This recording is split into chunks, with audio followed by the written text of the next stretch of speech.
इस दुनिया में एक कहावत कही जाती है, मजाक में ही सही, लेकिन लड़के कहते हैं कि दुनिया में तुम सब समझ सकते हो लेकिन एक लड़की को नहीं समझ सकते। तुम भगवान को भी समझ जाओगे लेकिन लड़की के मन में क्या चल रहा है ये तुम कभी नहीं समझ सकते, क्योंकि लड़कियों को खुद नहीं पता होता कि उनके मन में क्या चल रहा है। तो मेरी क्या ही औकात है उनको समझना, लेकिन हम कोशिश करेंगे कि हम समझ पाए लड़कियों का जो रिएक्शन होता है वो क्यों होता है, लड़कियों की जो साइकोलॉजी होती है वो क्यों होती है ऐसी, हम उनको क्यों नहीं समझ पाते हैं। और मेन जो इसका मुद्दा होगा हम इस पे बात करेंगे कि अगर लड़की हमको भाव नहीं दे रही है तो हमें क्या करना चाहिए। और ये सबसे ज्यादा इंपॉर्टेंट और सबसे ज्यादा इंपॉर्टेंट ये चीज तब आती है सामने जब पहले वो भाव दिया करती थी लेकिन अब नहीं दे रही। अगर वो कभी से भाव नहीं देती तो हमें कोई इशू नहीं होता, लेकिन पहले वो भाव देती थी, उसने हमें आदत लगवा दी अपनी, हमें वो इशारेबाजी करती थी, हमसे बात करती थी, हमें देख के स्माइल पास करती थी, मैसेजेस का रिप्लाई अच्छे से देती थी, खुद मैसेज करती थी, लेकिन अब वो सारी हरकतें बंद कर चुकी है या कम कर चुकी है, तो हमें इश्यू हो रहा है, राइट। तो इससे कैसे बचना है, तुमने क्या गलतियां की हैं, उससे कैसे निकलना है और कैसे मेक श्योर करना है कि आगे से ये सारी चीजें तुम्हारे साथ ना हो, कोई लड़की ना कर पाए, उसके लिए वीडियो को बड़े ही ध्यान से समझना। देखो, सबसे पहला पॉइंट तुम ये समझो कि कोई भी चीज होती है तो उसके पीछे एक वजह होती है, उसके पीछे एक रीजन होता है, वो तुम्हें पता करना पड़ेगा कि वो रीजन क्या है।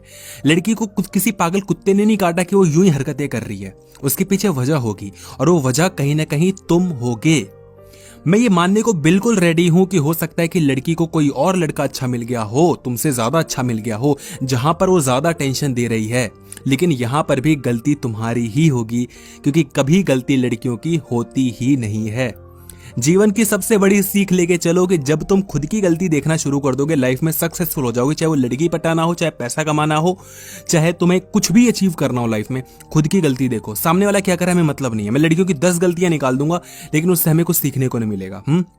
तो सबसे पहली चीज हो सकता है तुम्हें ये समझ में आए कि लड़की को कोई नया लड़का मिल गया हो, वहां पे टेंशन दे रही हो सकता है तुम्हें ये समझ में आए कि तुमने लड़की को जो है बातों से बोर कर दिया हो, इस वजह से बंदी कहीं और या टेंशन दे रही है। हो सकता है तुमने कोई एक ऐसी बात कह दी हो जो कि उसको बुरी लग गई हो और इस वजह से वो नाराज हो गई हो और तुम्हें वो मैसेजेस वैसे नहीं दे रही जैसे पहले दिया करती थी। हो सकता है कि तुमने कुछ ऐसी गलती कर दी हो, कोई ऐसा झूठ बोला हो जो उसको अभी सच में मतलब उसका सच समझ में आ गया है कि उसमें कितनी सच्चाई थी। तुम्हारे बारे में उसने कोई चुगली सुन ली हो, कोई गलत बात सुन ली हो, तुम्हारे बारे में कुछ उसको बुरा लग गया हो। ये सारी ही कंडीशंस ज्यादातर क्या होती हैं कि लड़की को ऐसा कर देती है कि अब वो तुमको कम अटेंशन देना शुरू कर देती है, तो तुम्हें वजह पता करना पड़ेगा। अब सेकंड पॉइंट ध्यान से सुनना, जब तुम्हें वजह मिल जाएगी तो तुम्हें थोड़ा रिलेटेबल लगेगा और ये बहुत बड़ी साइकोलॉजी है। समझ गए तो भाई सारी वीडियो का सार यहीं पे निकल जाएगा, नहीं तो फिर तुम्हें कोई नहीं समझा पाएगा, माफ करना। एक चीज समझो कि जब कोई किसी से इन्फ्लुएंस होते हैं ना, तो वो इन्फ्लुएंस दो चीज पे होते हैं। पहला कि वो वजह कितनी बड़ी है जिससे हम इन्फ्लुएंस हो रहे हैं, और दूसरा इन्फ्लुएंस करने वाला इंसान कौन है। ऊपर से निकल गया सर के, कोई दिक्कत नहीं है जी, आराम से समझा देते हैं। फॉर एग्जाम्पल कि एक लड़का आता है, पिद्दी सा आता है, पतला सा आता है, छोटा सा आता है और तुम्हें बोलता है तेरे को 2 थप्पड़ लगाऊंगा ना यहीं गिर जाएगा। तुम उसको बोलोगे बे जा बे 2 दूंगा साले, यही समझ में आ जाएगा तू किससे बात कर रहा है, पता है बापू तेरा। लेकिन अगर उसी की जगह एक ऐसा लड़का आए जो कि लंबा 6.5 फुट का, जिम विम करने वाला, मोटा तगड़ा हट्टा कट्टा है, और तुमको बोला बे सुन 2 थप्पड़ दूंगा कान के नीचे रख के, तुम्हारी हिम्मत होगी? नहीं होगी पहली बात। तो अगर होगी तो तुम बोलोगे अरे भैया क्या हो गया भाई, ऐसे क्यों कह रहे हो आप, तुम्हारी टोन ही चेंज हो जाएगी। ठीक है, तो पहली बात तो इस चीज पे तुम डिपेंड करता है कि तुम कितना ज्यादा दबोगे कि वो कितना बड़ा हट्टा कट्टा कितना आदमी है, और दूसरा इस चीज पे कि तुम्हारी गलती है या नहीं है। तो अगर लड़की तुमसे बात नहीं कर रही है तो तुमने बोर किया होगा, तुमसे कोई गलती हुई होगी, वो तो एक फैक्टर है ही, लेकिन उससे बड़ा फैक्टर ये हो जाता है कि तुम्हारी औकात क्या है, तुम क्या चीज हो। लड़कियां हर लड़कों से बात करना ऐसे इजीली नहीं छोड़ती, लड़कियां हर लड़कों से बोर नहीं होती। अगर लड़का बहुत अमीर है ना, वो कितना ही लड़की को बोर कर देगा, लड़की को घंटा फर्क नहीं पड़ने वाला। लोग कहते हैं कि लड़कों को ये आना चाहिए, लड़कों को वो आना चाहिए, लड़कों को घंटा कुछ भी नहीं आना चाहिए। लड़कियां बोलती है लड़का लॉयल होना चाहिए, लड़का केयरिंग होना चाहिए। केयरिंग और लॉयल्टी ना ये सब घुस जाता है अंदर जब बंदा बहुत ज्यादा हैंडसम होता है और बहुत ज्यादा अमीर होता है। ठीक है, तो ये सच्चाई है, कोई तुम्हें यूट्यूबर ये सच्चाई नहीं बोलेगा, कोई इंसान ये सच्चाई तुम्हें कभी भी नहीं बताएगा, लेकिन यही सच होता है। ठीक है, तुम्हें मेरी वीडियो कोई भी देखने की जरूरत नहीं है अगर तुम्हारे पास बहुत अच्छे लुक्स हैं, तुम्हें कोई भी वीडियो देखने की जरूरत नहीं है अगर तुम्हारे पास बहुत अच्छे पैसे हैं। पैसे से दुनिया की हर चीज खरीदी जा सकती है, हर चीज खरीदी जा सकती है, हर चीज की एक कॉस्ट होती है। पैसों के मामले में ही नहीं, हर अलग अलग चीजों से कॉस्ट होती है। अब मैं इसको डिटेल में समझाऊंगा तो तुम्हारे लिए बहुत मुश्किल हो जाएगा, तुम शायद समझ नहीं पाओगे, लेकिन हर एक चीज की एक कॉस्ट होती है। दुनिया में हर चीज खरीदी जा सकती है, हर चीज। कहने को मैं बोल देता हूं नहीं, कुछ चीजें होती हैं नहीं खरीदी जा सकती, खुशियां नहीं खरीदी जा सकती पैसों से, लेकिन पैसों से वो चीज की जा सकती हैं जिससे तुम्हें एक ऐसा एक्सपीरियंस मिलेगा जिससे तुम्हें खुशी मिल जाएगी, है ना। तो देखो बात यही है कि एक तो तुम वजह पता कर लो और दूसरा ये कि अपने आप को थोड़ा इंप्रूव कर लो। सेकंड पॉइंट इसी में है पूरा क्या बोलते हैं, समाहित कह लो, है ना, इंक्लूडेड कह लो, कि अपने आप की औकात थोड़ा बढ़ा लो। और थर्ड पॉइंट में इसको इस तरीके से लेके जाऊंगा, इंक्लूड करके दोनों पॉइंट को, कि भाई कभी किसी बंदी से इतनी मगजमारी मत करो, कभी किसी बंदी से इतना मत इन्फ्लुएंस्ड हो जाओ कि तुम इससे परेशान हो कि वो लड़की अब भाव नहीं दे रही। वो लड़की पहले तो भाव दिया करती थी, अब भाव नहीं दे रही, मैं क्या करूं। कहना बहुत, तुम कह दोगे भाई कहना बहुत आसान है, लेकिन लड़की की तुम्हें आदत लग गई होगी, लड़की से बात करना तुमको अच्छा लगने लगा होगा, और मोस्ट इंपॉर्टेंट बात, तुम्हें उससे प्यार हो गया होगा, मोहब्बत हो गई होगी।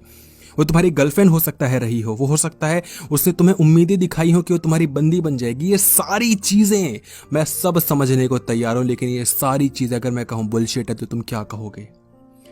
वो कोई गाना है ना, मैं तुमसे कहूंगा जरा घुमा फिरा के कहते तो अच्छा होता। नहीं, घुमा फिरा के नहीं कहना है, सामने सीधी बात कहनी है। और बात यही है भाई कि लड़की के लिए इतना पागल मत बनो, लड़की को इग्नोर करना सीखो, लड़की को कम अटेंशन देना सीखो। और ये तभी पॉसिबल हो पाएगा जब तुम्हारी खुद की रियलिटी में ऐसी औकात होगी कि तुम कम अटेंशन देने लायक उसको समझो। ये चीजें बनावटी नहीं होती। तुम्हें लोग कहेंगे कि एटीट्यूड दिखाओ लड़की को, एटीट्यूड क्या दिखाने से होता है क्या? एटीट्यूड दिखाना थोड़ी होता है, एटीट्यूड तो अपने आप आ जाता है सर।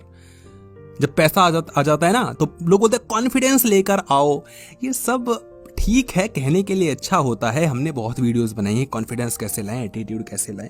सच मायने बात ये कि जब बंदा सक्सेसफुल होता है ना, बात करने का लहजा चेंज होता है भाई। वो बंदा फिर बात ऐसे करता है ना कि उसकी एक एक बात में तुम्हें मीनिंग दिखाई देगा और बंदे की बात में वजन होगा। ठीक है, वो जब बोलेगा ना तो दुनिया उसको सुनेगी, क्योंकि उसने काम कुछ ऐसा करके दिखाया ना कि मानने वाली बात है कि हाँ बंदे में जोर है। और अगर कोई बिल्कुल घटिया सा बंदा जिसने लाइफ में कुछ नहीं उखाड़ा है ना, वो ज्ञान देगा, कोई घंटा उसकी ज्ञान को नहीं सुनने वाला। इसका तुम एक प्रैक्टिकल एग्जांपल ले लो कि परिवार में जो बच्चा अच्छा पढ़ता है उसकी सुनी जाती है, माँ बाप उसकी सुनते हैं। वो कुछ भी कहेगा बोलेंगे हाँ ये सही कह रहा है। क्यों कह रहा है? क्योंकि वो अच्छा पढ़ता है ना, वो नंबर अच्छे ला रहा है। भाई नंबर अच्छे लाने का ज्ञान से क्या लेना देना है? वो नंबर अच्छे लेकर आए इसका मतलब ये थोड़ी वो समझदार है। हाँ, ऐसे थोड़ी होता है। अब तुम बोलोगे कि नहीं नहीं ऐसा ही होता सब, तो मैं तुम्हें एग्जाम्पल के लिए बता रहा हूँ कि मैं थोड़ा सही ठीक ठाक था, टॉपर था मैं, और मैं बिल्कुल नहीं मानता कि मैं समझदार था। नंबर लाने से समझदारी नहीं आती सर, पैसा कमाने से भी समझदारी नहीं आती। लेकिन मैं कह रहा हूं कि जब तुम सक्सेसफुल होते हो, कोई चीज अचीव करना शुरू करते हो, तो दुनिया तुम्हें समझदार मानने लग जाती है। तुम पैसा कमाओगे, तुम्हारे माँ बाप तुम्हारी इज्जत करेंगे। पैसा नहीं कमाओगे, घंटा तुम्हारे माँ बाप तुम्हारी इज्जत नहीं करेंगे, दुनिया क्यों इज्जत करेगी? फिर तुम परेशान होगे, वो लड़की भाव नहीं दे रही, वो लड़की ये नहीं कर रही। भाई कुछ ऐसा कर लो जिंदगी में कि वो लड़की भाव ना दे तो 10 लड़कियां तैयार हो तुम्हें भाव देने के लिए। प्रैक्टिकली ये चीज की हुई है, मैंने हो ही पड़ी है मेरे साथ, इसलिए मैं तुम्हें ज्ञान दे रहा हूं। ये ज्ञान तुम्हें नहीं मिलेगा, और ये ज्ञान मिलेगा तो तुम समझोगे। 99% लोगों को मेरी ये बात गलत लग रही होगी कि तो कुछ भी बकचोदी कर रहा है। कुछ पॉइंट्स बताओ ना। लोग बोलते लव जेम्स भाई कुछ पॉइंट्स बताओ, कुछ टिप्स एंड ट्रिक्स बताओ ना। कुछ ऐसा कि लड़की को देखूं, ऐसे देखूं, ये वर्ड बोल दो, ये लाइन बोल दो तो लड़की फट जाए, ये मैसेज कर दूं तो इस बजे इतने टाइम पे ये चीज कह दूं तो हो जाए। ऐसे नहीं होता भाई, पूरा गेम साइकोलॉजी का है। और ये साइकोलॉजी तभी डेवलप होगी जब तुम धीरे धीरे लाइफ में कुछ अचीव करना शुरू करोगे, अच्छे अच्छे लोगों से मिलोगे, जब थोड़ा सक्सेसफुल होगे वहां पे तुम्हें समझ में आएगा कम्युनिकेशन कैसे करनी होती है, बातचीत कैसे करनी होती है, वजन कैसे आएगा तुम्हारी बात में, सब अपने आप आ जाएगा। थोड़ा सही डायरेक्शन में चलो। तुम ये वीडियो देख रहे हो, बुरा नहीं मानना, लेकिन दोस्त तुम्हारी लाइफ में कोई मकसद दिख नहीं रहा मुझे। अदरवाइज तुम ये वीडियो ना देख रहे होते। तुम कह सकते हो तेरी लाइफ में भी कोई मकसद नहीं है तो ये वीडियो बना ना रहा होता। मान लो ये चीज़, कोई दिक्कत नहीं, मानने को तैयार हूँ, लेकिन कुछ समझ जाओ यार, सक्सेसफुल रहोगे लाइफ में।